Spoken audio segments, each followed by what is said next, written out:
Should we just go? Well, hold on. Let me just want to make sure. Like, I put my hand in and it made it stop last time. Ta-da! What's up, YouTube? What's poppin'?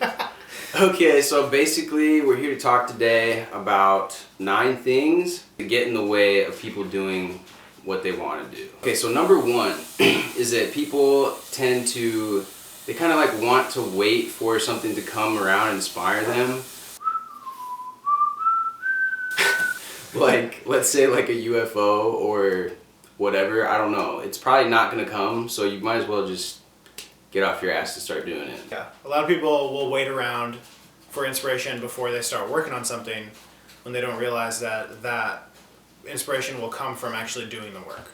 So people will be out here looking for other sources, like, you know, just kind of waiting around for something magical to happen when really it's got to be you that puts that energy out there that makes that thing happen. Dang it, where's the inspiration gonna come from? Waiting on it. Exactly, and once you start getting, like, doing it, just like he said, you become your own inspiration. Number 2, wanting everyone to like you. Was that cool? Did you like that? Kind of like, well, I don't know if I should because maybe Sally won't think that's cool. A lot of people that they're just too concerned about their image and the way that they kind of appear to others, and they won't even put themselves out there or their personality or put themselves on the line because they're just way too concerned with like other people's reactions. We're all individuals and we all have the right to be ourselves. So, number 3, needing approval from family members. I'm really into this new, photography business. I want to do this for my living. Maybe your mom supports you, but maybe your dad thinks it's not the greatest idea. Maybe your mom and dad support you, but your grandparents think it's not the best idea. Needing approval from everyone, you're not going to find something that everyone's going to agree with. Someone is always going to have something that they have to say that's going to make you doubt yourself and make you say, well, maybe I need to rethink that business plan. Maybe I need to not take a step forward and actually take a step back, which can be hindering if you're trying to make progress. Right, and the reason why that's like a different one is because family is like a big one. Like sometimes people don't care what other people think, but if it's their dad or somebody, then they're like, whoa, I don't know if I can deal with this. But really, in reality, you're not your dad. Number 4, doubting yourself. Second guessing or doubting yourself. This one is a huge one. If you ever are like have some inspiration, or at some point you were like, I want to do this, but then you start asking yourself a question like, well, what if it doesn't work? Or basically if you get into a cycle where you're asking yourself questions about it, you're going to start doubting just by virtue of you're asking questions about it. The only real way, like we said, tying into number 1, is to really get going and doing it. If you have faith that it's going to work, it's just all that much more likely to happen for you than if you sit around asking yourself it's going to work. That becomes like a self-fulfilling prophecy and just causes doubt. Yeah. Doubting yourself can be a major roadblock if you're trying to be productive. It's important to be ready for that to happen though, because everyone's going to have doubtful thoughts. It's just really important to make sure that you have your plan prepared for when you have these doubtful thoughts. And the thing that's going to propel you through that is saying, I want to be the best. I'm going to be the best. I'm learning how to be the best.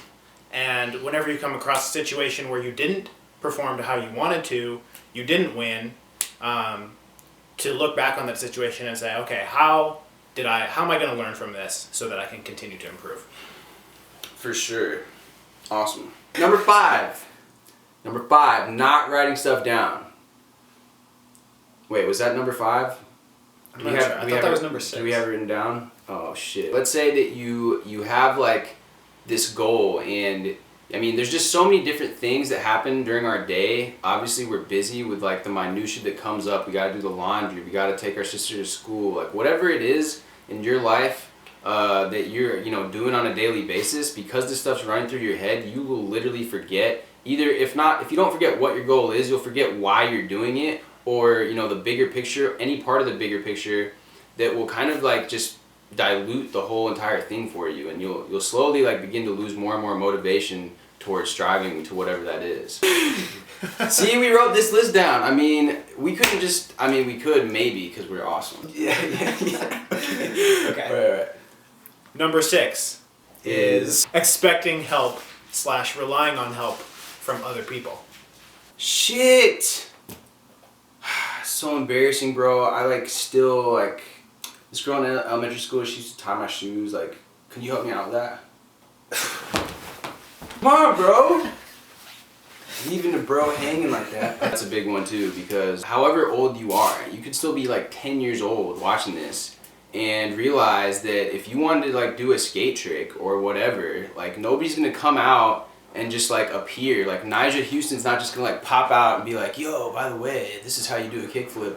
Like you gotta go out there and whatever it is that you're trying to do, you gotta figure it out. You gotta make an effort to either watch those people, meet those people, like learn from a YouTube video, whatever it is, but you gotta go out there and make it happen on yourself, because if you don't, you're gonna realize, you're gonna look back on your life and be like, well, shit, I've been waiting this whole time for somebody to come help me out, and now I realize that like that is never gonna happen. To hinge your whole plan on someone else. In photography, I just had the right camera. You know, I could make it as a basketball player if I only had these shoes. Like relying on that external factor or someone else, everything has to come from within. Exactly. That stuff never, it doesn't, even if you get it, like it's not gonna make or break the difference. The difference really comes from you.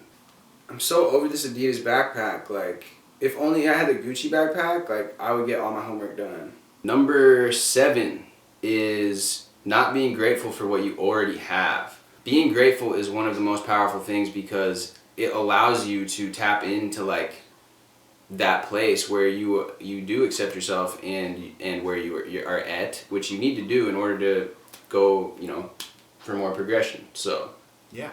And it's the feeling. It's really important to feel that feeling of gratitude. The secret, but there's one point where guy's in therapy and he's holding his motorcycle handlebars and he's imagining riding his motorcycle.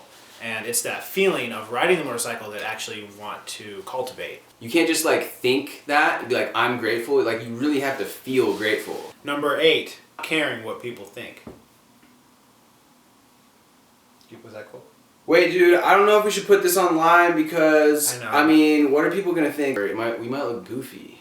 You should be so firm in your own beliefs that no one's other opinions can phase your beliefs.